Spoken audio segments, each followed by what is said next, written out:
I only ate one lychee. At the palace banquet. And the emperor ordered my legs broken. And my whole family exiled to Ningyuda. I knelt in the snow, kowtowing and begging for mercy. But he only found me annoying. And casually waved his hand to have me thrown out of the palace. The day after I left the palace, I breathed my last due to excessive blood loss. 3 years after I died. The emperor finally remembered his deposed empress. He personally led his troops to the border. And had them surround me. I'm taking her back to the palace. I never expected that he only wanted my heart's blood as a medicinal ingredient to save his beloved concubine. I brought him before my spirit tablet and told him I had already died. He just sneered, his face full of impatience. Tell her to stop playing these boring tricks on me. I only had her limbs broken back then. Does she really think she can hide from me forever? Tell her not to be so selfish. It's just some heart's blood. It won't kill her. The gorgeously dressed man stood in the whistling cold wind, looking completely out of place in the surrounding desolation. He looked with disdain at the dilapidated and decaying courtyard and let out a cold snort. Where is Suwan? Make her come out. The courtyard gate slowly creaked open. I walked out staggering and raised my cloudy eyes, looking calmly at Song Hue. I'm sorry to trouble your majesty to come all this way. It's just a pity that my Wanwen died 3 years ago. Song Hue stared at him with disgust and couldn't help but sneer. A woman as vain as her. How could she be willing to die so easily? She probably knows my Yuer is hanging by a thread and needs her heart's blood as a medicinal ingredient, so she's hiding on purpose, trying to harm Yuer. Let me take her back to the palace. He looked around, the coldness in his eyes deepening. Suwan, I want to see how long you can hide. With that, he pushed aside the old man blocking his path and burst into the room. The small and simple room was ransacked by him. Even the spirit tablets of my mother and me were casually thrown aside by him. My eyes instantly reddened with tears, and I stumbled forward, trying to protect our spirit tablets, but was pressed hard to the ground by someone, unable to move, and could only cry out in despair and helplessness. My Wanwen has already died. I beg your majesty not to disturb her peace. My words ignited Song Hue's sky-high rage. He turned around and stepped heavily on his face. I only ordered her limbs to be broken. How could she have died from that? Deceiving the emperor is a capital offense. I advise you to hand her over immediately. Otherwise, don't blame me for not remembering our past. My heart skipped a beat. He was right. Originally, he only ordered me to be severely injured and banished from the palace. It really shouldn't have cost me my life. But he seemed to have forgotten. That night I was poisoned. And when I was beaten out of the palace gates, I was already on the verge of death. He stood on the palace wall, ignoring my pleas, and had me dragged into a brothel. I was tortured for an entire night and died in humiliation. Seeing that I remained silent, Song Hue pulled out his sword with a hideous expression and held it against his neck. Don't think that because you're guarding the border for me, I wouldn't dare touch you. Yuer is my life.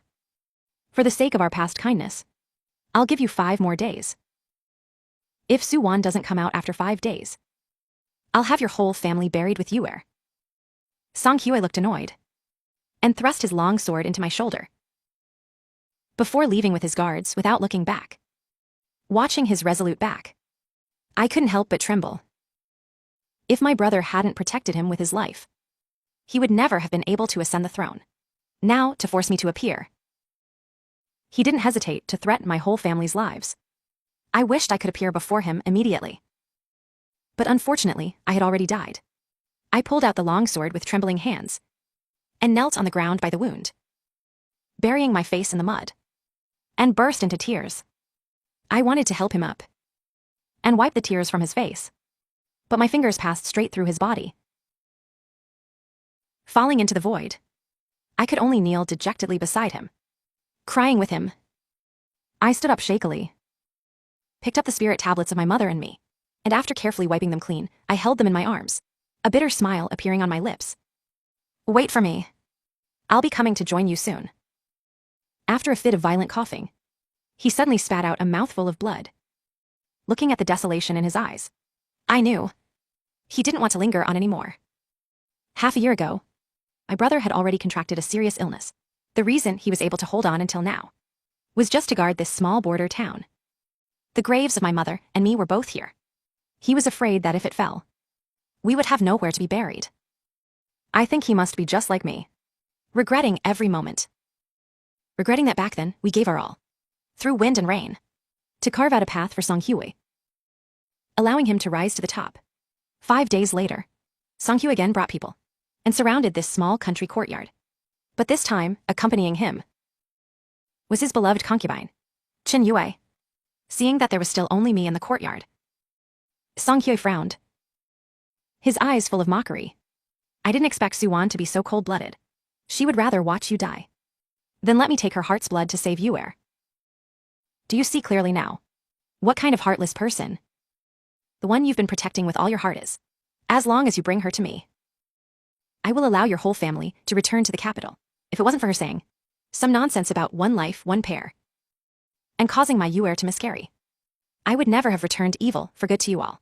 His expression paused slightly, and he added in a condescending tone, if she is willing to voluntarily offer her heart's blood to Yue, I can also consider reinstating her as empress. I couldn't help but laugh. Did he think that even now I would still care about the so-called empress position, even if I really cared? I had already died. My corpse had long since turned into white bones, and I couldn't offer my heart's blood to save his beloved concubine. To his threats and inducements, I turned a deaf ear and just shook my head numbly. I've already said, Wanner died 3 years ago.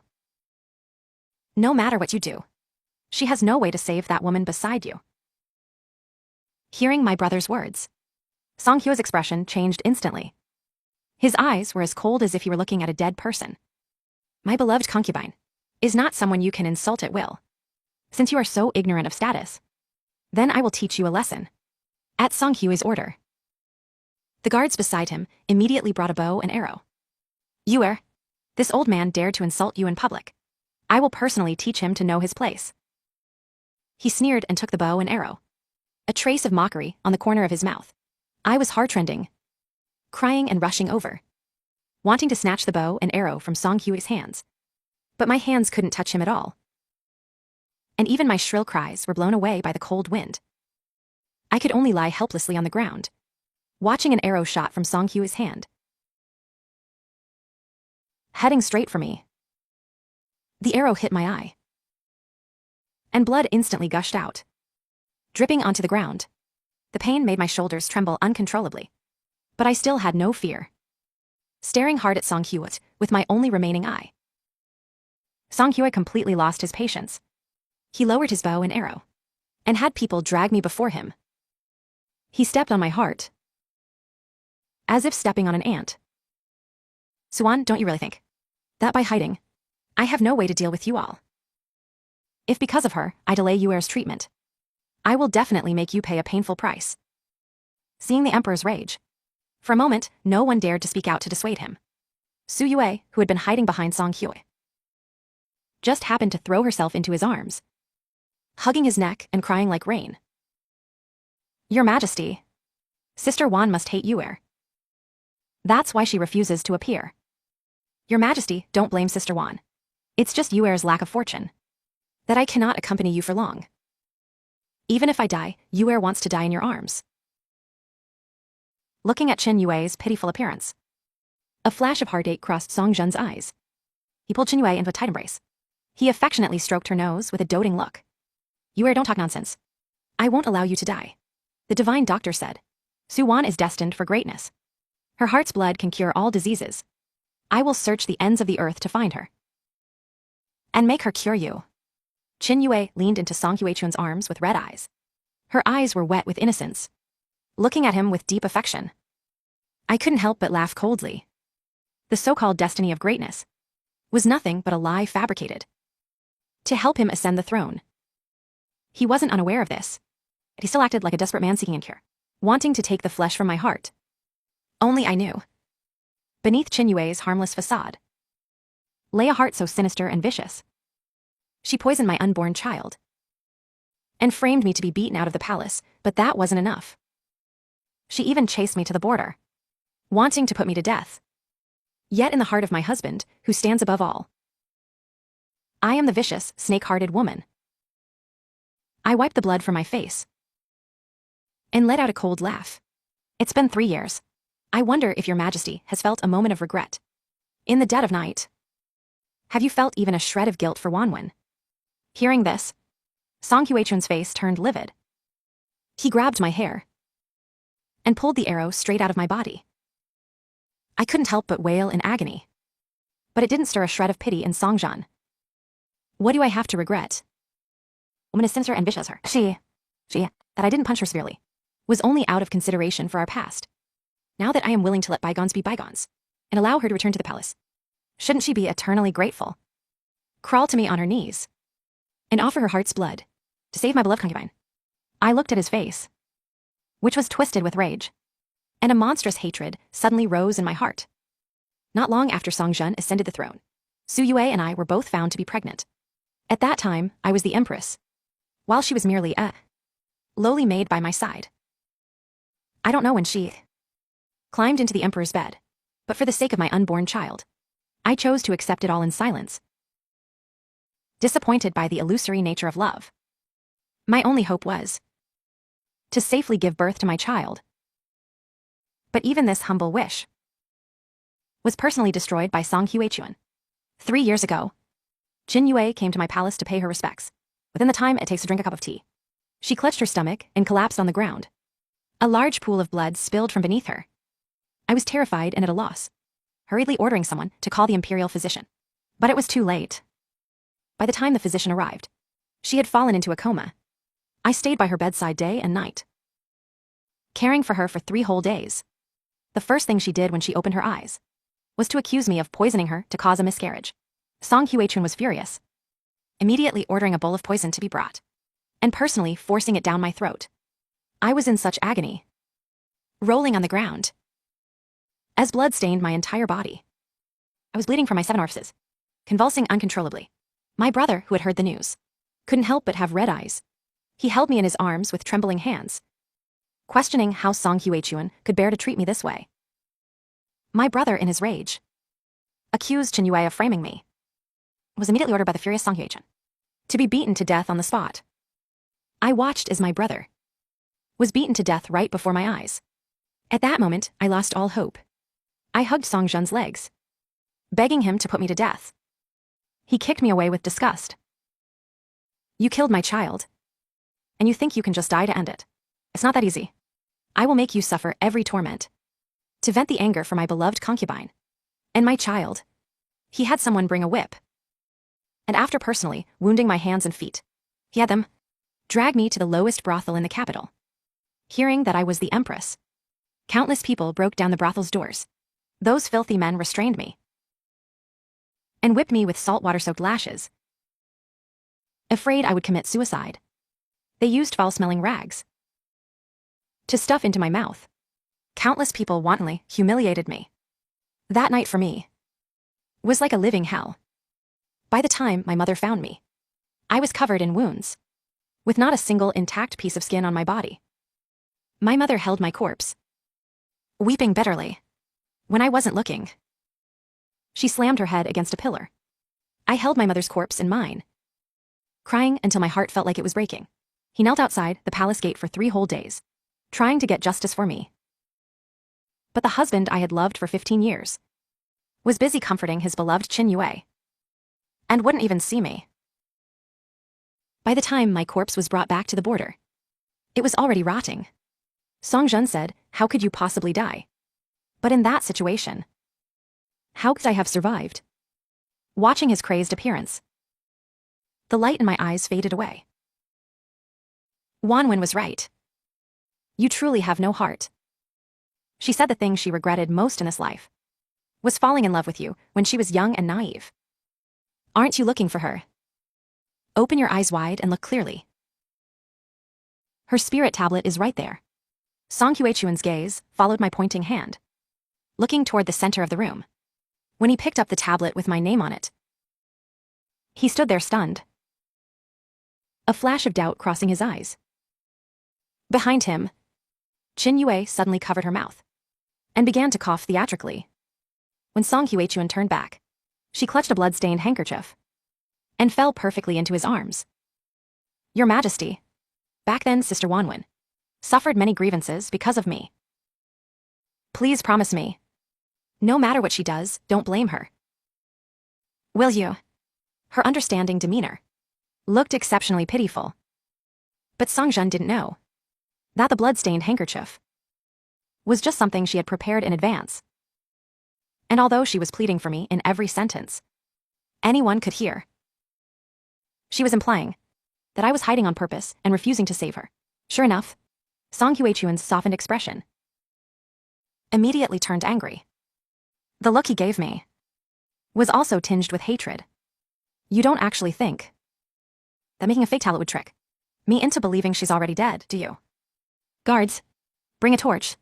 I don't believe Suwon could be so heartless as to watch her own father burn to death and still refuse to come out. Soon, the guards brought ropes and tied me up. They poured oil all over me. Songjun took the torch handed to him and sneered as he brought it to my face. I advise you to think clearly. If you don't hand over Suwon, the taste of burning and fire won't be pleasant. I screamed and threw myself at his feet, crying hysterically, begging him to remember our past and let me go. But no matter how hoarse I cried, he couldn't hear a word. Despair and helplessness coiled around my heart, making me almost collapse. The fire was just about to ignite my hair, and a tag cat suddenly jumped down from the rafters and pounced on him. Its sharp claws scratched a long bloody mark on Songjun's hand. It hurt so much he couldn't help but frown. He threw the torch away, raised his hand to grab the cat by the neck, and ignoring its struggle, lifted it into midair and slammed it hard onto the ground. The tabby cat arched its back in pain, rolling back and forth on the ground. Song Hye-chun narrowed his eyes, raised his foot to step on its body, and pressed down hard. He must have forgotten that this cat was one we found together in the palace when we were 10. Back then it was just the dying little kitten. And Song Hye-chun was just a low-born prince who was bullied and down and out. It had just snowed heavily that day. Song Hye-chun and I held hands and lifted it up from the thick snow. During the hardest time in Song Hye-chun's life, it was the kitten and I who supported him through it. He once said that we were both his family and that he would protect us with his life. But now, he couldn't wait to put it to death. The shrill cries of the civet cat echoed through the room, making my eyes turn bloodshot with rage. He struggled desperately. After all, he was a martial artist. For a moment, the guards couldn't hold him down. Song Hye-chun, how can you be so heartless as to not even spare Wanwen's cat? I grabbed his collar and questioned him with tears streaming down my face. Song Hye-chun kicked him away coldly, picked up a fire poker nearby, and swung it onto his back. I was beat until I vomited blood, collapsing on the ground, convulsing violently. Song Hye-chun snorted coldly, raised the fire poker again, and struck the dying civet cat. I cried and lunged forward to protect it. But I was only a lonely soul, unable to even block those fatal blows for it. I could only watch helplessly as it breathed its last. I knelt beside it and broke down in tears. When I looked up again, my eyes were filled with hatred. I screamed shrilly, questioning him with tears and blood. Song Hye-chun, how have I ever wronged you? Isn't it enough that you've killed me? Must you also destroy everything around me? A cold wind swept through the door. Song Hye-chun suddenly shuddered, so startled that he couldn't even hold the fire poker. After a long while, he turned around, facing my direction, and said with trembling lips, Wanwen, is that you speaking? I stood frozen in place, looking at him in disbelief, while he stared in my direction as well. In a moment, he actually stepped toward me. My heart pounded like a drum. Song Hye-chun came closer and closer. He frowned and reached out toward me, his fingertips trembling uncontrollably. But Chin Yue suddenly screamed, clutching her chest and falling to the ground. Your Majesty, Yue is in so much pain. Am I going to die? Song Hye-chun suddenly withdrew his hand and turned to look at her. seeing the look of pain on her face. He could no longer care about anything else, and with a heart full of pity, he picked her up in his arms. Yue, what are you saying about dying? Don't worry. I will search to the ends of the earth to find Suwan and take her heart to save you. Qin Yue buried her face in his chest, sobbing as she persuaded him. Ermesi, Yue doesn't want you to be angry. If you damage your health because of me, Yue will not be able to die in peace. Song Huichuan hugged her tightly, looking moved, as if he wanted to rub her into his very bones. Yue, I want you to live well. If anything happens to you, what should I do? Watching them act so affectionately, my heart felt as if it had been pricked by needles, hurting so much I could barely breathe. In a trance, I remembered those days of wind and rain, when he had said the same things to me. Now, just a few years later, his love has completely vanished. Another cold wind swept by. Qin Yue huddled in Song Huichuan's arms, shivering slightly. Your Majesty, Yue is like this now, and cannot stand the cold. Yue doesn't want to stay here anymore. Song Huichuan dotingly held her and prepared to leave. The guard hesitated and spoke up, asking him what to do with me. He didn't even bother to turn his head, but said coldly, splash him awake with cold water, drag him to the mountains, and see how long he can hold out before he's willing to reveal Suwan's whereabouts. Tears blurred my vision. I didn't expect him to be so heartless. It is the dead of winter, and I am covered in wounds. There is no way he can survive until tomorrow. I desperately wanted to stop him and beg him to take back his order, but he walked straight through my body, leaving without looking back. I didn't end up freezing to death. The guards ordered to deal with him, upon seeing his scars, suddenly had red eyes. Those twisted scars. Each one was left from when I fought to defend the border, risking my life to kill the enemy. They silently helped me put my clothes back on and risked their lives to let him go. Upon hearing the news, Song Huichuan was furious, immediately ordering those guards to be executed.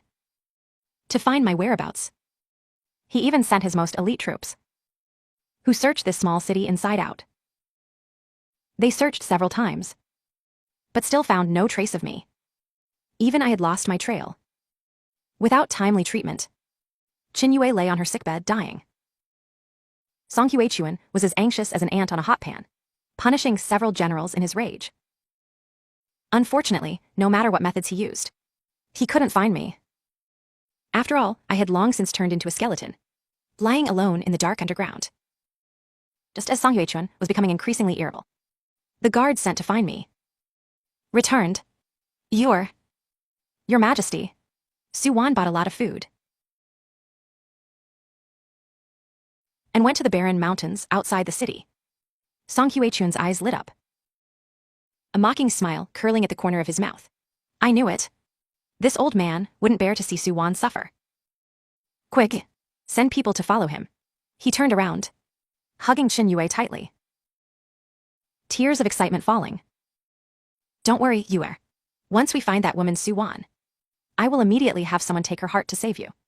Huichuan gently tucked the blanket for Qin Yue and lowered his head to leave a light kiss on her forehead.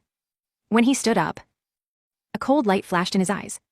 I want to see where this woman is hiding, making me go to so much trouble without being able to find her. I couldn't help but laugh bitterly. I'm afraid this time he will be greatly disappointed. When Song Huichuan arrived with a group of people, I was placing the food I bought on my own grave. He stood there with his sword, looking around, but he couldn't see me anywhere. In a thunderous rage, he kicked my father to the ground. Old man, where's Suwan? I struggled to sit up, wiping the blood off my face, and pointed shakily at my tombstone, forcing a bitter smile, my voice trembling uncontrollably. Song Huichuan, you are truly blind. Wanwen is right in front of you, and you can't even see her. Song Huichuan kicked him away suspiciously and walked up to my tombstone. After seeing my name, his eyes filled with deep disappointment. To make a fool of me, you'd even go so far as to build a fake grave. Don't you find it unlucky? Come here. Dig up this broken grave for me. I want to see how far you can take this act. Hearing this, I tried to stand up to stop them in a panic. But someone slashed my leg with a sword. He stumbled and fell to the ground. Song Hye-chuan wasn't satisfied yet, stepping on his thin, withered, scarred body. Why, oh, do you know fear now? If you don't dig up the corpse, I will punish you severely. My face was ruthlessly ground into the mud by him. The despair in his eyes made my heart shatter. I tried to push Song Hye-chuan away, but I couldn't even touch the hem of his robe. I could only watch helplessly as those people smashed my tombstone and dug up the soil from my grave bit by bit. Soon, a dilapidated, rotting coffin was dragged out. It was placed before Song Hye-chuan. He sneered and raised his sword, ignoring my desperate, hoarse cries, and struck the coffin hard. The cheap coffin shattered under his heavy blow, breaking into pieces with a loud boom. In the next second, everyone gasped. They stepped back, for beneath the broken coffin lay a pile of bleached bones. Song Hye-chuan froze for a moment. During blankets, eyes were dazed as he looked at the ceiling, stared at the bones in a daze. In just a fleeting moment, he regained his composure, looked at the dying old man with a mock. He stared at the old man, who was at the end of his rope. The old man, I never expected that you would go to such great lengths just to throw some random bones into a coffin. If she still refuses to come out, I will have you all executed. There was no life left in my eyes. He looked at my bones with pain in his eyes. Song Hye-chuan, I told you, my Wanwen died 3 years ago. Why won't you let her have a moment of peace? What kind of sin did she commit that you would even dig up her bones? Song Hye-chuan's anger grew even more intense. He leaned down and hissed viciously, staring into my eyes. You really are calculating. A skeleton whose face couldn't even be identified. You just want to mess with my heart. In your dreams, someone burned these bones for me. I want them destroyed. Don't touch my Wanwen. My eyes were burning with rage.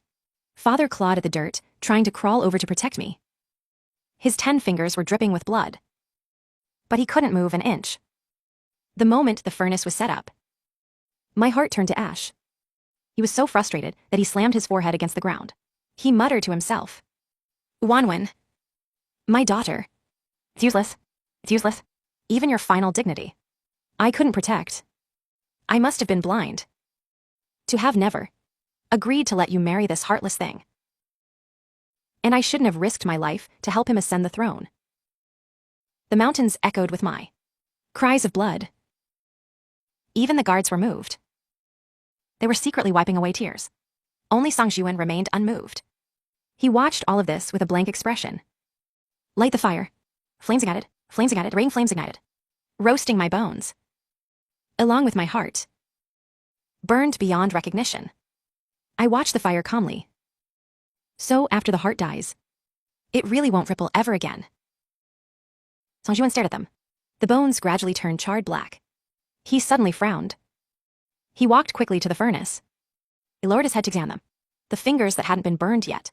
After a long while, he suddenly stepped back in terror. His whole body swayed. The color drained from his face. Extinguish the fire. Put out the fire for me. The surrounding guards were confused. They could only scramble to find something to put out the fire. But this was a desolate mountain, and the nearest water source was at the foot of the hill. The fire was too big. It was impossible to put out in time. Watching the ring fire, about to consume my entire skeleton. Song Hye-chuan could no longer stand. He lunged forward in a panic. Ignoring the pain, he reached his hand into the fire, dragging out my fingers. Both his hands were scorched by the flames, but he didn't seem to notice. He only trembled as he used his blistered hands to pick up the right hand of the skeleton. There were only 2 finger bones left there. The other 3 were only half broken. Song Hye-chuan stroked those broken fingers. His face was as pale as paper. Wanwen, is it you? I raised my blood-stained face, laughing bitterly. Song Hye-chuan, you finally recognized me, didn't you? He crawled with difficulty to Song Hye-chuan. He reached out and grabbed his collar, asking him sternly, do you still remember? Wanwen, how did these fingers break? An instant. Tears fell like rain. He hunched over, kneeling beside my bones, crying until he couldn't speak. I lowered my head, looking at my own missing fingers. That was when he was being hunted. In a moment of desperation, I reached out to push him away. But I was stabbed by the assassins, losing 3 fingers, and was struck by several swords, and my father and brother arrived with men to kill him. He was covered in blood. He held me and cried until his heart broke. He said he would protect me for a lifetime. But then he turned around and pushed me into purgatory. That night I shed all my tears. Hating him so much I ground my teeth. If I could live another life, I wish I had never met you, saving him with my own flesh and blood. It's a pity that nothing can ever be undone. In the end, my sincerity was misplaced. Song Jian looked at me in a daze, numbly letting him beat me. His lips were trembling uncontrollably. Impossible. How could Wanwen be dead? I just wanted to punish her a little. I didn't mean to kill her. I slapped him hard across the face. This slap used up all my strength. My already weak body could no longer hold up. I collapsed to the ground in despair. Punishment? Punish her for what? Are you punishing her for being too kind? Even if you betrayed her, she didn't say a word. Just wanting to safely give birth to your child. Or punishing her for being framed by others, resulting in the baby dying in the womb, and having to watch you, severely punishing her brother to death. You heartless person. Not only did you personally feed her poison, but you also threw her into a brothel to be abused. She was your empress. Yet you let those people humiliate her.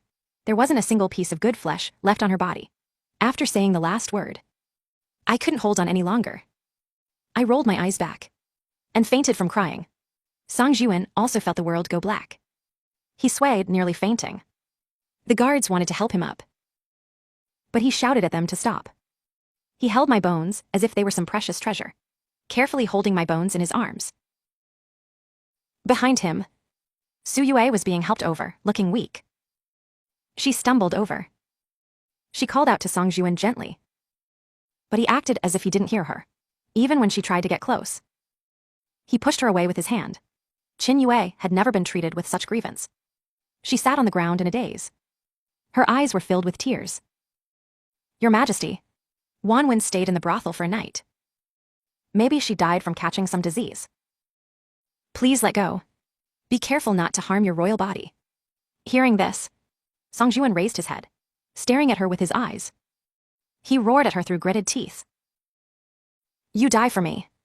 Qin Yue opened her eyes wide, looking at him in disbelief. She struggled to get up, her eyes red, wanting to hug Song Jian. Even her voice was tinged with sorrow. Your Majesty, it's Yuer who should die. I shouldn't have spoken nonsense. Please, for the sake of Yuer's dying days, can you forgive me? She coughed lightly, pretending to be weak, trying to evoke Song Jian's pity, as she usually did. It's a pity, this vow. Song Jian didn't even want to look at her. He waved his hand and pushed her away, holding my bones. He walked away. Wanwen, don't be afraid. I'm taking you home now. He lowered his head and kissed me, my bloodless forehead. Tears dripped onto my bones one by one. I followed behind him and began to laugh mockingly. Where is there any home left? All that remains is a cage I despise. Song Huichuan brought my remains back to the capital. I was also brought back to the palace with him. He placed my remains in his bedchamber. Every night, he would carefully lie down beside me, clutching those bones to fall asleep. He would often wake up in the middle of the night in a panic, weeping silently over my remains. He would cry out over and over. Wanwen, Wanwen, how could you be so heartless? You never once come into my dreams. When he was in a daze, he would stroke my non-existent hair, muttering to himself, I only wanted to teach you a small lesson. How could you be so heartless? To leave me behind? How am I supposed to go on living? Watching his madness. My heart was as calm as stagnant water.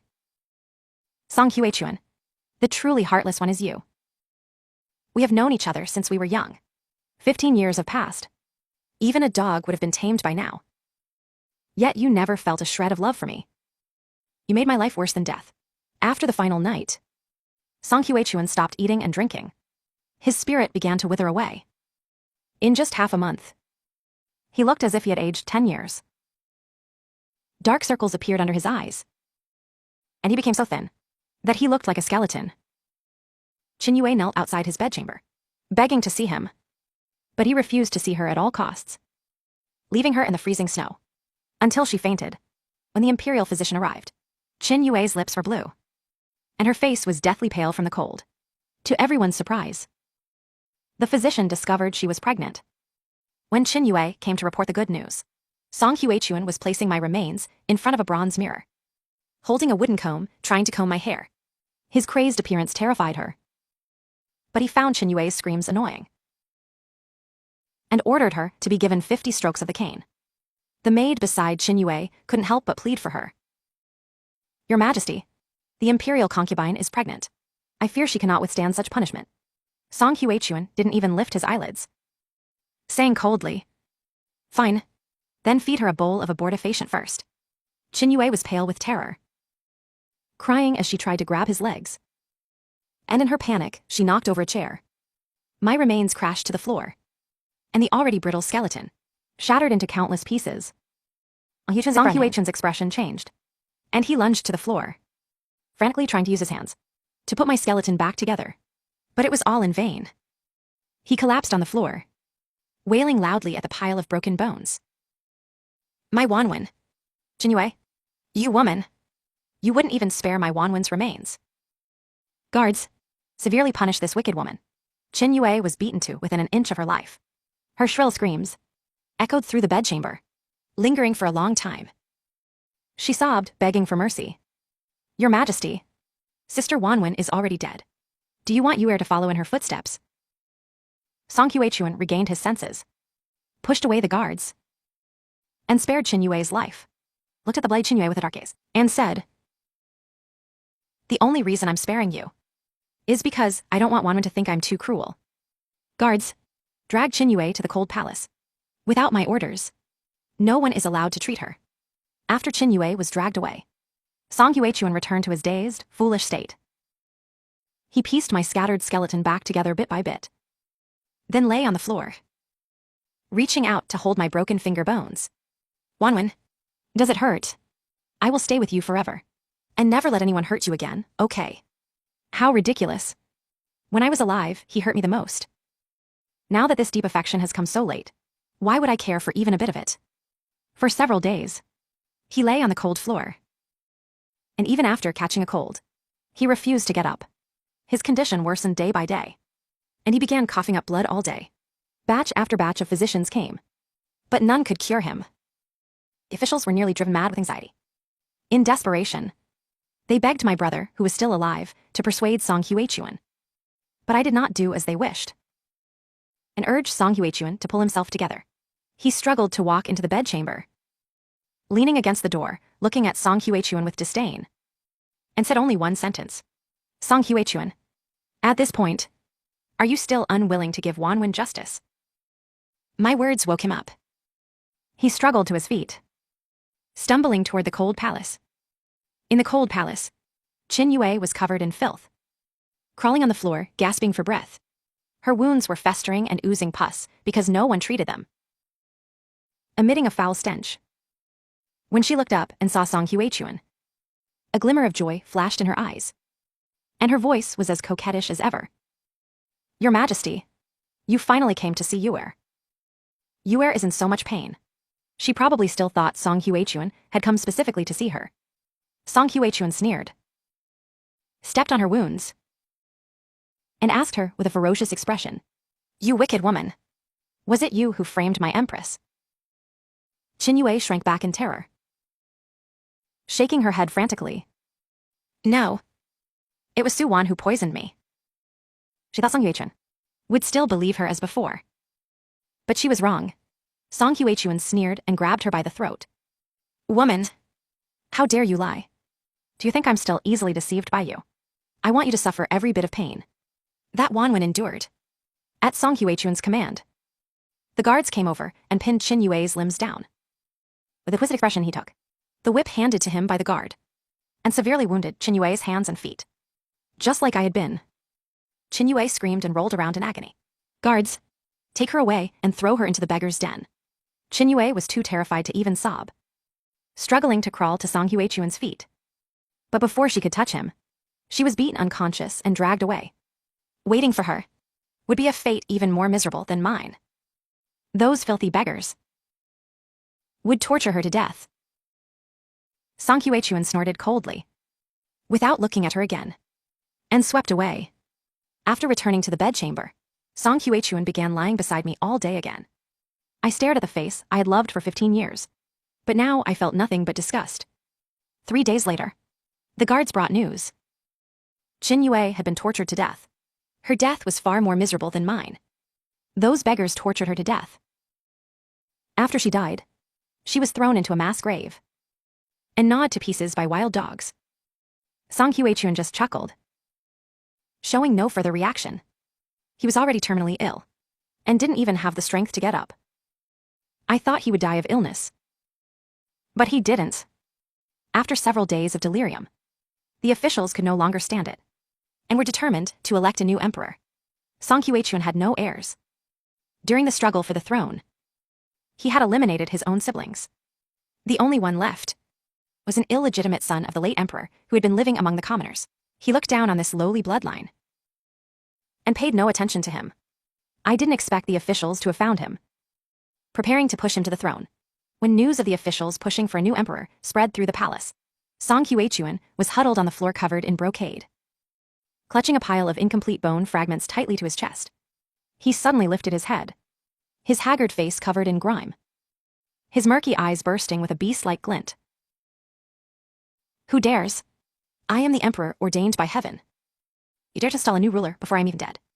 You bunch of traitors.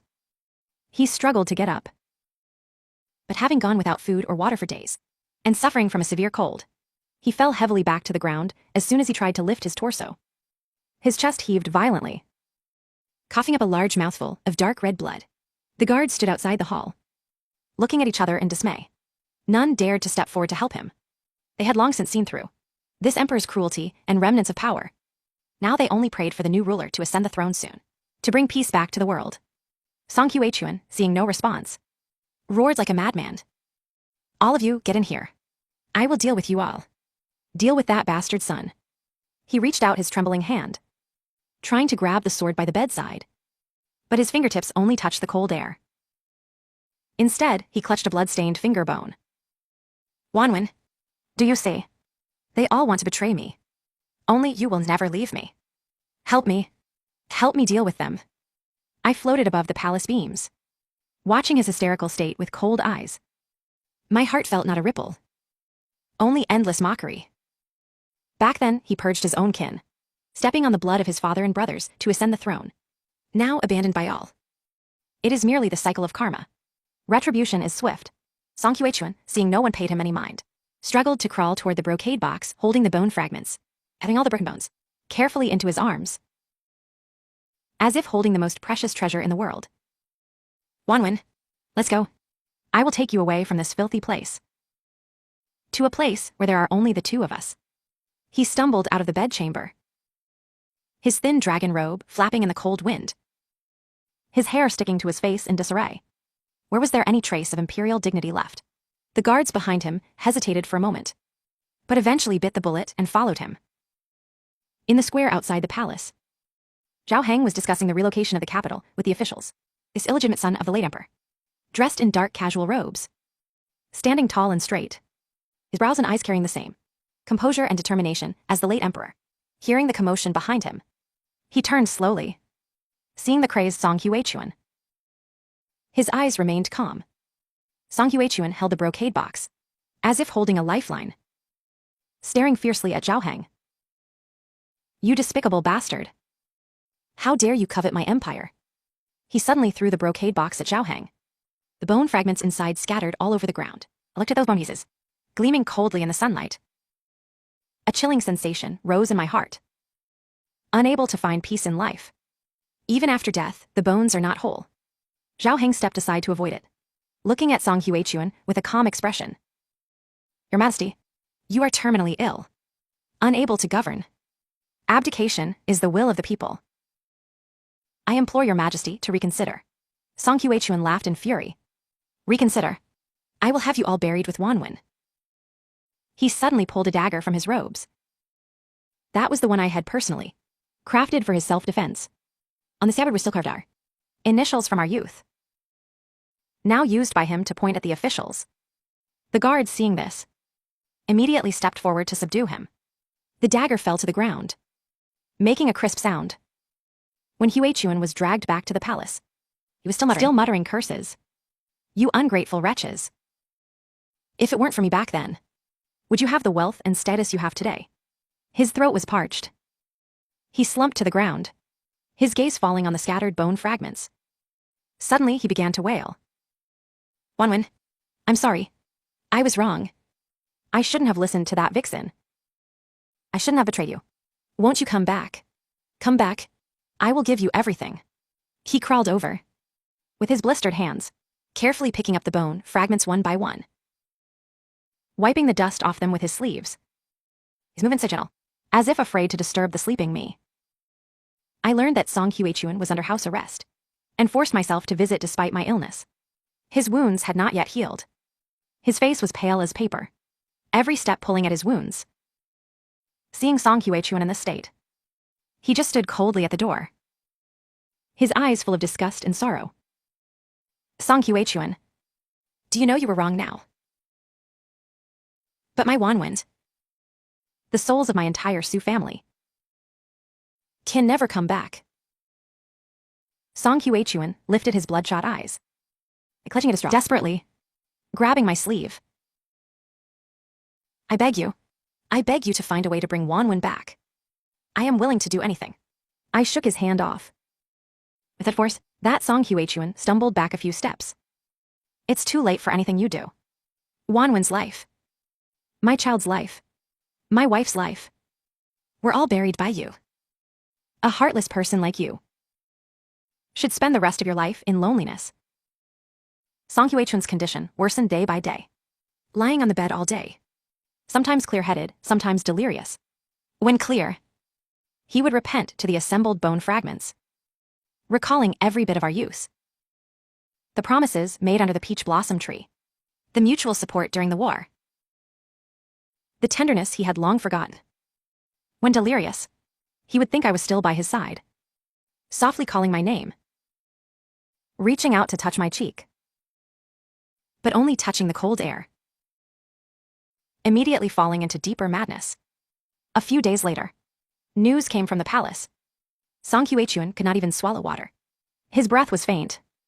Zhao Heng sent medicine, trying to prolong his life. After all, he was still the nominal emperor. Song Hye-chuan knocked over the medicine bowl. The dark liquid splashed all over the bed and stained my pile of fragile bone fragments. I don't want to live. I want to go find Wanwen. She will be lonely down there by herself. He refused to eat or drink, his body wasting away. Not long after, he became skin and bones, his cheeks sunken, eye sockets hollow, like a living corpse. On a snowy night, Song Hye-chuan suddenly became unusually clear-headed. He had people place my bone fragments neatly in the center of the bed, while he lay beside them, holding those cold bone fragments tightly. Wanwen, I've come to keep you company. In this life, I failed you. I shouldn't have believed the slander of that vixen Qin Yue. I shouldn't have killed our child. I shouldn't have sold you to the brothel. I shouldn't have let you suffer so much. In the next life, I will surely make it up to you, using my life to protect you. He closed his eyes, a strange smile on his lips. His breathing grew faint. By the time the guards found him, he had already stopped breathing.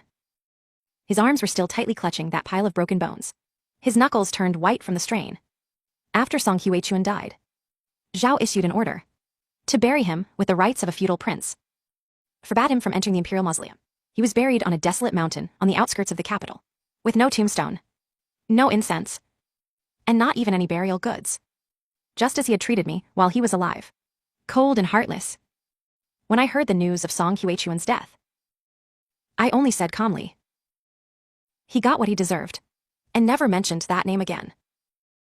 Under careful care, his health gradually improved, though every day he would go to my grave, to keep me company, telling me the latest news from the capital. I floated by his side, watching his face grow old day by day. My heart filled with gratitude. If not for him, after I died, I fear I wouldn't have even found a moment of peace. Zhao governed the realm with great success.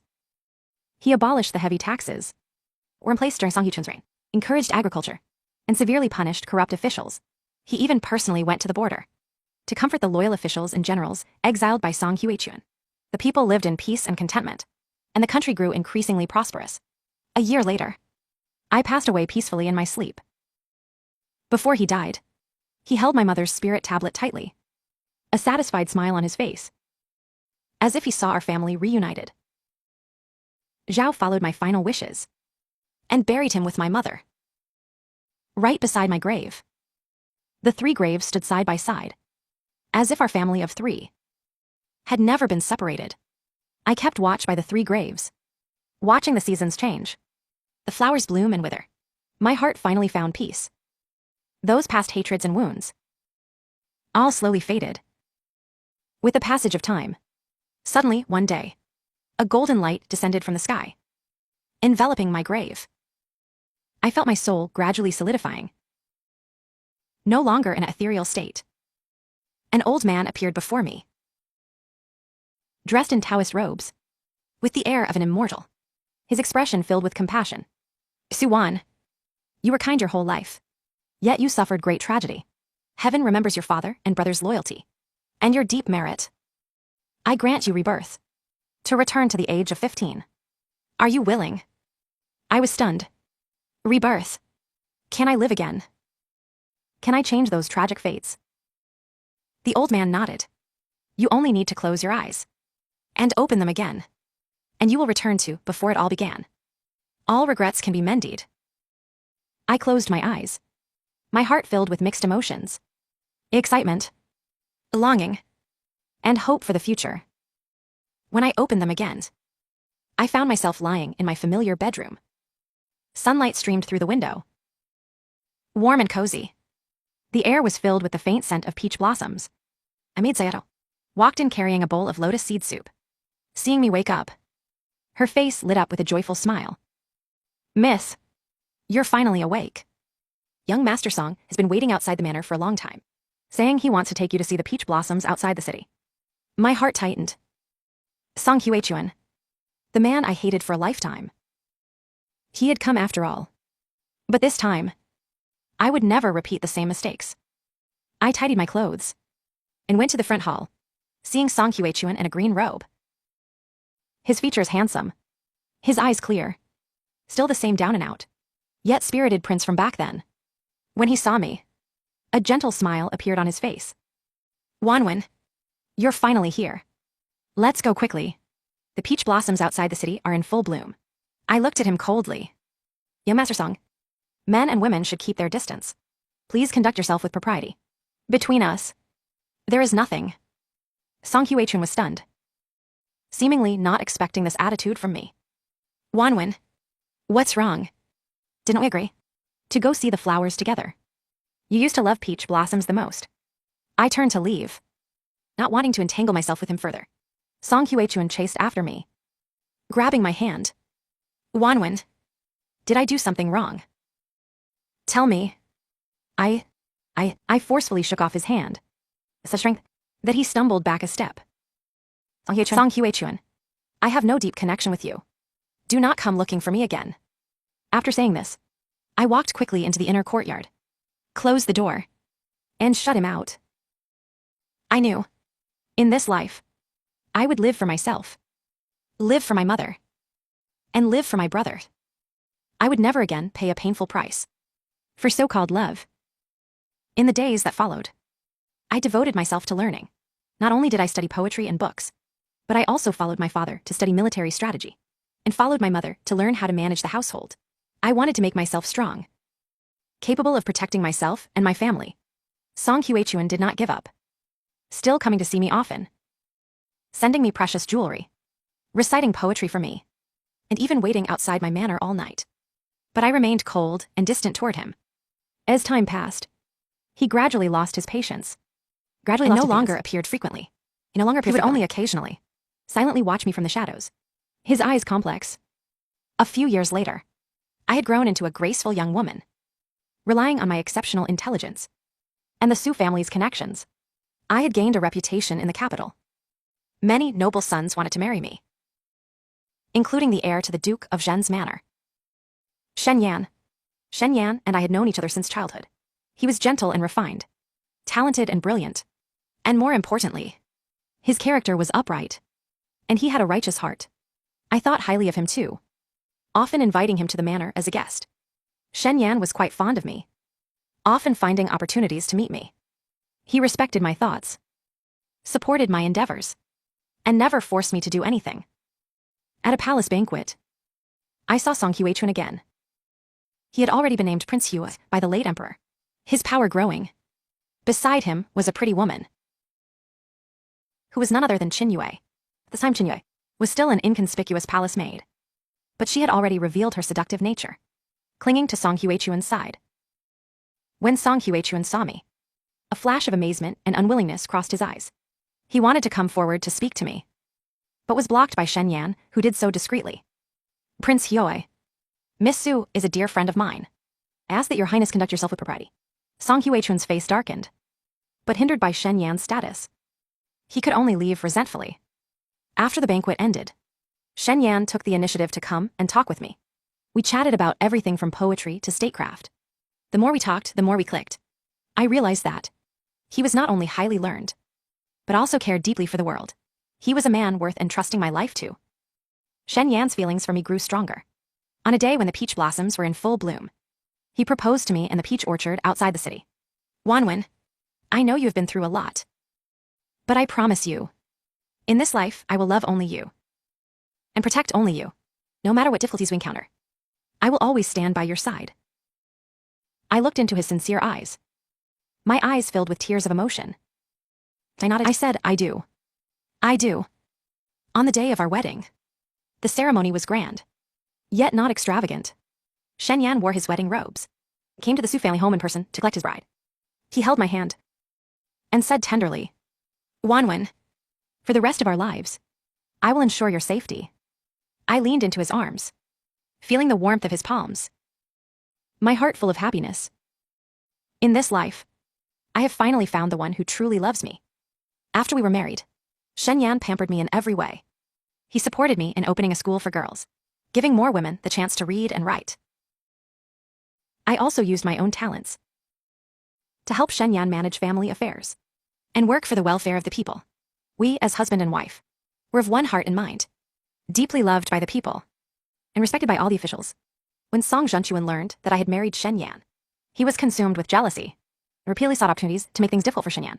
Shen Yan, relying on his own wisdom and the influence of the Zhengguo Duke's estate, resolved the crises one by one, and even managed to get hold of some of Song Zhenchuan's secrets, causing him to lose all face in the imperial court. Song Zhenchuan harbored deep resentment, but was helpless to do anything, so he could only vent his anger on Qin Yue. Beating and kicking her, Qin Yue could no longer bear the humiliation, and resentment began to grow in her heart. A few years later, the former emperor passed away, and the crown prince ascended the throne. Song Zhenchuan launched a palace coup, trying to seize the throne. Shen Yan led the imperial guards to fight back, while I stayed at home to devise strategies for him, using the Su family's wealth and connections to raise supplies for him and contact loyal officials. After 3 months of fierce fighting, the coup was finally suppressed. Song Zhenchuan was defeated and captured. Qin Yue, seeing that all was lost, tried to escape, but was caught by Shen Yan's men. In order to save her own life, she confessed the truth about everything that had framed me back then, including poisoning the child in my womb and scheming to make Song Zhenchuan misunderstand me. All the conspiracies and schemes were brought to light. Song Zhenchuan was dragged to the imperial court. Faced with ironclad evidence, he had no way to argue. The new emperor issued an order to throw Song Zhenchuan into the dungeon, be dealt with according to the law. Qin Yue was sentenced to death, ending her life. On the day of the execution, Song Zhenchuan saw me in the dungeon. He was in rags, covered in scars, no longer possessing his former arrogance, just looking at me with complex eyes. Wanwen, I was wrong. I was truly wrong. Can you forgive me? I looked at him coldly. Song Zhenchuan, Everything you have done. Too numerous to recognize. Your sins are beyond redemption. I will never forgive you. After saying this, I turned and left, without looking at him again. The news of Song Zhenchuan's punishment spread throughout the capital. The people cheered, saying this was the fate he deserved. My life with Shen Yan gradually returned to peace. We traveled together to famous mountains and rivers, saw all the beautiful scenery in the world together, managed the girls' school together, and helped those in need together. A few years later, I gave birth to twins for Shen Yan. The prince was named Shen Niansu, and the princess was named Shen Nianwen, meaning to remember the Su family, and to commemorate Wanwen. The children were clever and bright, lively and cute, adding much joy to our lives. Shen Yan gave all his love to the three of us. He was no longer that all-powerful heir to the Zhengguo Duke, but a gentle and considerate husband and father. Every day after finishing his work, he would find time to play with the children, tell them stories, and teach them to read and write. Shen Niansu inherited Shen Yan's steadiness and decisiveness, showing extraordinary military talent. At a young age, Shen Nianwen was like me, lively and agile, and kind-hearted, often following me to learn medicine, wanting to become a famous female doctor. I would often take the children to pay respects at the 3 graves on the outskirts of the capital, telling my mother and my past self that I am very happy now. Shen Yan would also accompany me, bowing respectfully. He knew my past, felt sorry for what I had suffered, and cherished our relationship even more. We planted many peach trees in front of the graves. Every spring, the peach blossoms would bloom, bring the dreams I failed to realize in a past life, like the dreams I failed to realize in my past life. On a sunny afternoon, Shen Yan and I took the children for a walk in the imperial garden. The children were chasing and playing on the grass, their laughter crisp and clear. Shen Yan held my hand and said tenderly, "Wanwen, having you here is wonderful." I leaned into his arms, smiling and saying, "Meeting you is the greatest luck of my life." The wind blew. Petals fell one after another, landing on us, landing on the children. The scene warm and beautiful. I knew this happiness was hard-won, exchanged for the suffering of my past life. Those past hatreds and pains had all become like smoke passing before my eyes. Song Zhenchuan, Qin Yue, those who had hurt me, had all received their due retribution. And I, finally, after being reborn, found my own happiness. I will cherish this happiness, and together with Shen Yan, hand in hand, side by side, protect this hard-won peace and tranquility together. Our story will also become a legend in the long river of history, down from generation to generation. Later, Shen Niansu grew up, inherited the title of Zhengguo Duke, and became a general with great military achievements, guarding the country's borders. Shen Nianwen became a famous female doctor, traveling far and wide, saving countless people. Shen Yan and I retired behind the scenes, living a life of leisure and freedom. In Jiangnan, we built an elegant residence. Behind the residence was a small hill, planted with peach trees. And every spring, the flowers are in full bloom. It's a beautiful sight. We study here, practice calligraphy, grow flowers, and keep fish. Our days are peaceful and happy. On a morning when the peach blossoms were in full bloom, I sat under a peach tree, watching Shen Yan brew tea for me. The children were playing nearby. Sunlight filtered through the petals, feeling warm and cozy. I closed my eyes, a happy smile appearing on my lips. In this lifetime, I have finally become the person I wanted to be. No betrayal, no hurt, only loving and being loved, only peace and happiness. This happiness will continue on forever.